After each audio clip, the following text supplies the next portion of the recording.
বাংলাদেশের গৌরবময় মসজিদ, যার ইতিহাস আজও রহস্যে ঘেরা।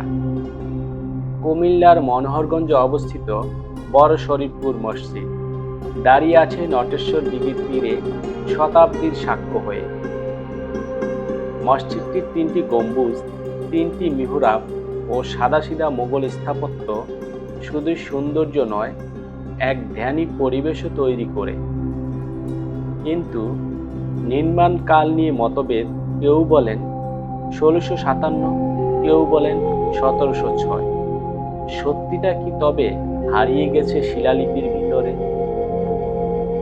1946 সালে এটি সংরক্ষিত পুরাকীর্তি ঘোষণা করে সরকার।